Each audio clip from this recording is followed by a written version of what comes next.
Bab 31. Juga berani membunuhmu. Di puncak awan, Jerry baru saja selesai mandi, tiba-tiba handphonenya berbunyi. Ia melihatannya sejenak, ternyata Leslie. Ini pertama kalinya dia meneleponnya. Jerry segera menerimanya. Leslie. Dia hanya memanggil namanya, namun suara Leslie yang panik pun langsung terdengar. Jerry, Yumi diculik, cepat selamatkan dia. Setelah menerima telepon dari Sweetie barusan, Leslie langsung panik tidak tahu harus berbuat apa. Tiba-tiba sosok Jerry pun muncul di kepalanya. Jangan panik, aku akan mencarinya sekarang, beritahu aku semua yang kau tahu. Saat berbicara, Jerry sudah mengenakan pakaiannya dengan ceat, dan berjalan keluar dari villa. Leslie memberitahukan semua yang dikatakan oleh Sweetie pada Jerry. Charles, ikut pergi bersamaku. Sebuah mobil Phaeton hitam pun melaju dengan cepat, Charles yang membawanya sendiri. Jerry duduk di belakang, dengan wajah yang sangat dingin. Charles yang sedang menyetir pun sedikit gemetaran, tiba-tiba ia berkata, "Kak Jerry, kita mau kemana?" "Rumah keluarga Kin," kata Jerry dengan wajah datar. Di saat bersamaan, di dalam sebuah ruang VIP klub besar, seorang pria botak berwajah mesium sedang memandangi sofa dengan menggebu-gebu. Di atas sofa itu ada seorang wanita yang sudah mabuk berat tidak sadarkan diri. Wanita itu adalah Yumi yang baru saja diculik, dan di hadapan pria botak itu, ada seorang pria muda 30 tahunan yang sedang duduk. "Dasar kau ini benar-benar jahat, adik sepupumu sendiri juga kau perlakukan seperti ini," kata pria itu pada Fred dengan tatapan menghina, namun nada bicaranya terdengar gembira, terlihat puas.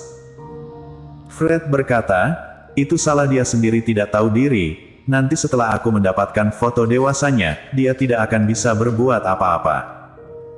"Haha, tentu saja, malam ini wanita ini adalah milikku," kata pria botak itu sambil tertawa terbahak-bahak.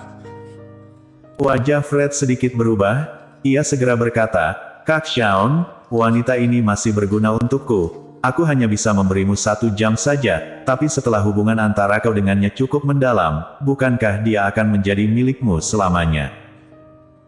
Dia melakukan semua ini agar dia dapat menggunakan foto dewasa Yumi untuk memaksanya memohon pada keluarga Su. Kalau Yumi dikuasai oleh pria botak ini semalaman, bukankah semua ini akan menjadi sia-sia? Anak tengil, wanita ini tidak punya latar belakang apa-apa kan? Pria botak itu menyipitkan kedua matanya. Fred sangat ketakutan, menurutnya, Yumi adalah wanita yang telah dipilih oleh keluarga Su. Ia segera menggelengkan kepalanya, "Kak Shaun tenang saja, kalau dia memang punya latar belakang, apa mungkin dia akan diusir oleh kakekku keluar dari keluarga besar kami?" Mendengar perkataan itu, si pria botak merasa benar juga, lalu ia pun berkata, "Waktu adalah uang, kenapa kau masih ada di sini?" Fred segera mengangguk dan hendak pergi. "Kak Shaun, jangan lupa rekam video." Di dalam ruangan itu pun hanya tersisa si pria botak dan Yumi yang mabuk berat. Wajah pria botak itu tampak sangat mesum. Ia mengulurkan tangannya ke arah Yumi, "Gadis pintar, aku datang." Huk! Tiba-tiba, Yumi muntah. Alkohol yang ia minum tadi pun ia muntahkan semua di tubuhnya, seisi ruangan itu pun dipenuhi dengan aroma alkohol yang asam. "Sial!"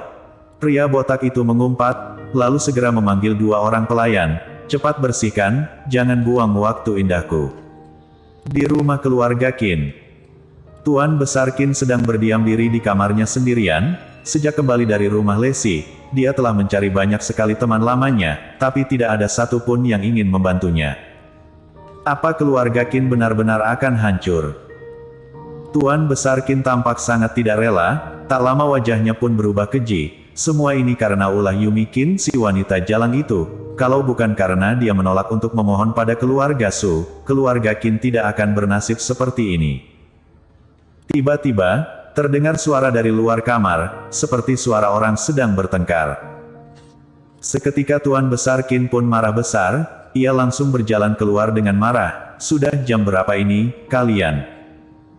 Belum sampai ia selesai bicara, kedua matanya pun terbelalak lebar, perkataannya pun terpotong begitu saja.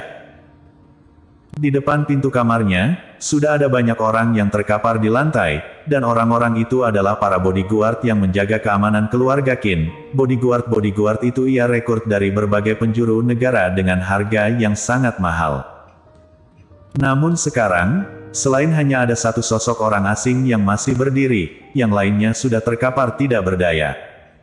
Ternyata kau si sampah. Wajah Tuan Besar Qin tampak sangat muram. Jerry berjalan ke arah Tuan Besar Qin selangkah demi selangkah. Charles berdiam diri di tempat, menatap para bodyguard itu dengan keji. Hufet. Tiba-tiba, sebuah angin yang kuat bertiup. Seketika Jerry tiba di hadapan Tuan Besar Qin, lalu mencekik lehernya. Wajah Tuan Besar Qin langsung berubah, nafasnya hampir berhenti.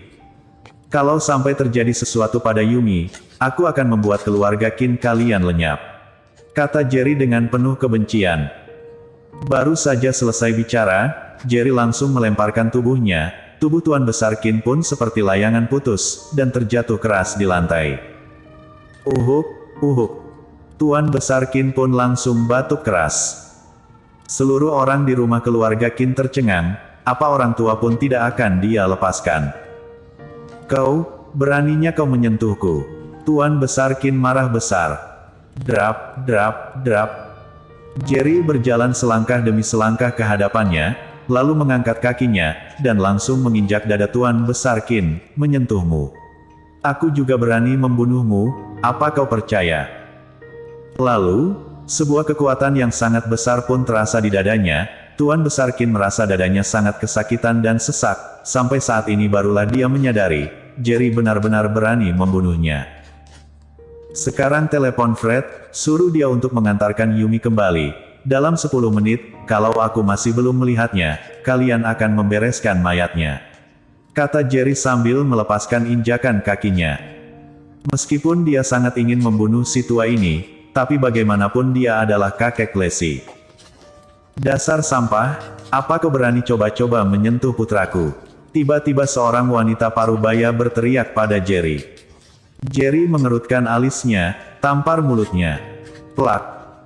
Baru saja selesai bicara, sebuah suara tamparan yang sangat nyaring pun terdengar. Saat seluruh anggota keluarga Qin masih belum menyadarinya, mereka pun telah melihat Charles menamparkan wanita itu. Charles dulu ikut berperang dengan Jerry di medan perang, kemampuannya sungguh sangat besar, tamparannya itu, langsung membuat sang wanita jauh pingsan. Seisi ruangan pun terdiam. Tadi Jerry baru saja menghajar pria tua yang umurnya 70 tahun lebih, sekarang bawahannya juga menghajar seorang wanita, sama sekali tidak memiliki belas kasihan. Yang mereka tidak tahu adalah, entah Jerry ataupun Charles, mereka hanya menggunakan sedikit tenaga saja. Masih ada 9 menit, Jerry mengangkat pergelangan tangannya dan melihat jamnya sejejang, lalu melihat ke arah Tuan Besar Qin dengan wajah datar. Akhirnya Tuan Besar Qin pun mengerti, Jerry tidak sedang bercanda dengannya. Sekujur tubuhnya gemetaran, memegang teleponnya dengan kedua tangannya yang gemetaran. Apa yang telah kau lakukan sebenarnya pada Yumi Qin? Dalam 9 menit, kalau kau tidak membawanya kembali dengan utuh tanpa kurang sedikit pun, tunggu saja kematianmu. Baru saja Fred menerima telepon itu, ia langsung mendengar suara teriakan dari Tuan Besar Qin. Ia berkata, "Kakek, aku akan bisa menyelesaikan tugasku segera, tapi Yumi saat ini masih tidak bisa pergi."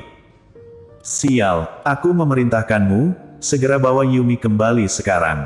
Meskipun Tuan Besar Qin tidak tahu apa yang dilakukan oleh Fred, tapi mendengar perkataan Fred, ia pun tahu bahwa Yumi sedang berada dalam bahaya.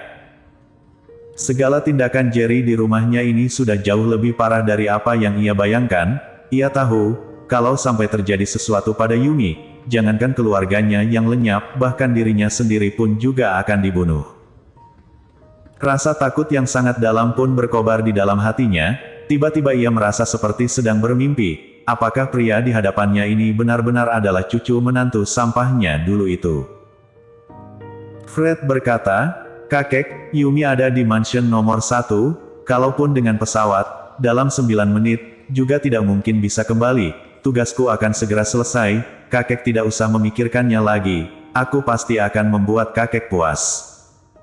Lalu, Fred langsung menutup teleponnya. "Halo, halo, halo, Tuan Besar Qin berteriak keras, tapi tidak ada reaksi. Sepertinya cucumu itu sudah bosan hidup ya, kalau begitu, aku akan mengantarkannya ke neraka, kata Jerry dengan tatapan keji.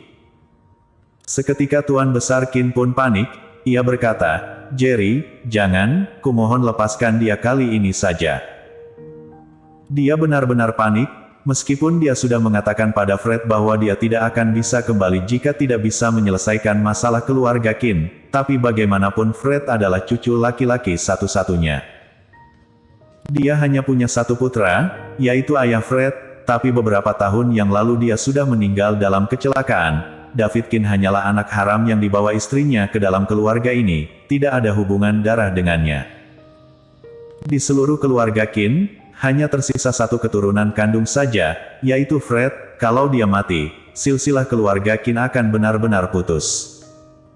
Kalau begitu sebaiknya kau berdoa saja, jangan sampai terjadi sesuatu pada Yumi, kata Jerry dengan dingin, lalu berjalan pergi. Tunggu.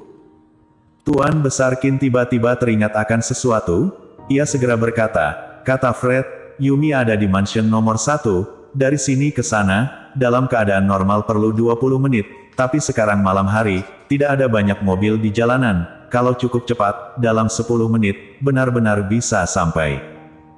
Charles, kita pergi. Mendengar hal itu, Jerry pun segera berkata pada Charles. Mobil Phaeton hitam pun melaju cepat bak kilat di jalan raya. Perjalanan yang semestinya ditempuh dalam 20 menit, Charles dapat mencapainya hanya dalam waktu 8 menit saja. Ciit. Ban mobilnya bergesekan dengan permukaan jalan, setelah melakukan drift, mobil mereka pun berhenti di depan pintu mansion No. 1. Bersambung.